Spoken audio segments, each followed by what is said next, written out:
George Lucas concocted an interesting religion for his Star Wars film franchise by combining elements of Christianity and Eastern religion. Ultimate reality, or God, in Star Wars turns out to be the Force, an impersonal power with a dark and light side, similar to the way many forms of Eastern religion conceive of the divine. So, instead of the Christian farewell, "May God be with you," Star Wars characters say, "May the Force be with you." Is that the ultimate nature of reality? An impersonal force which is neither good nor evil, but somehow combines both? Or does nature ultimately come from a loving and personal being who created us for a relationship with himself? The readings for this Sunday's Mass come down clearly in favor of the personal view of God and reality. Our first reading recounts the call of Samuel, one of Israel's greatest prophets, the one who would ultimately anoint Israel's greatest king, David. The Lord calls Samuel by his name in an audible voice, a rare but not unheard of privilege in salvation history. Nothing is more personal than a name. We all love to hear our name called, and we perk up our ears when we hear it. We've all experienced the awkwardness of forgetting someone's name. Sometimes even the name of someone we know fairly well, but we run into them after a lapse of a few years or in a context where we don't usually meet them, like the grocery store, and our memory temporarily fails us. Unable to evoke their name, we can't renew our relationship with a person. But God knows us by name. He is personal and knows us as persons. That's part of what it means to be made in the image of God. In this reading, Samuel provides us an example of growth in faith.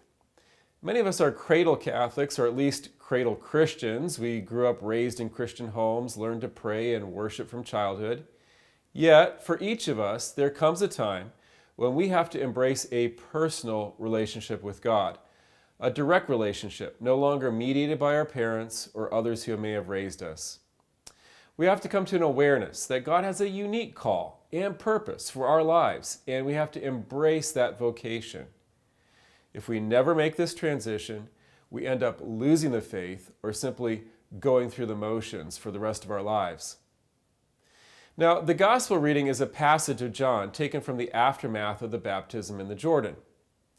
The narrative emphasizes the personal call of each of the disciples. Jesus not only knows Peter's name, "You are Simon, son of John," but he also gives Peter a name, Cephas, which is Aramaic for rock, which is a very intimate gesture. Usually only parents give us our names, or perhaps a spouse creates a nickname for us. In any event, no one without an intimate connection to a person can truly bestow on them a name. It is not just Peter who receives a new name when he encounters Jesus. In a sense, we all do. Revelation 2:17 promises, "To the victor I shall give some of the hidden manna. I shall also give a white amulet upon which is inscribed a new name, which no one knows except the one who receives it." The idea of a new name in Christ is represented in the liturgy when, for example, we adopt a new name for the sacrament of confirmation.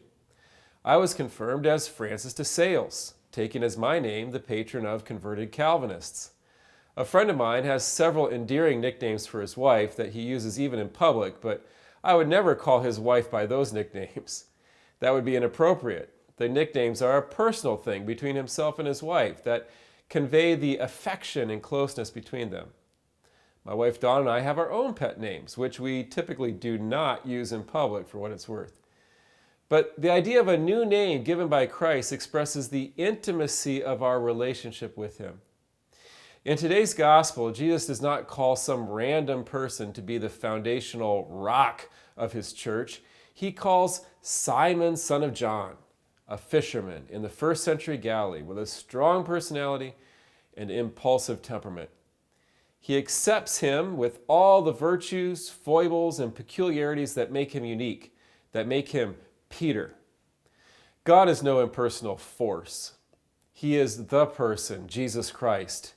He comes to us in this Mass and gives his body for and to each one of us. He calls us by name and commissions us for a path of service unique to each one. May we each respond, along with today's psalm, I delight to do your will, my God.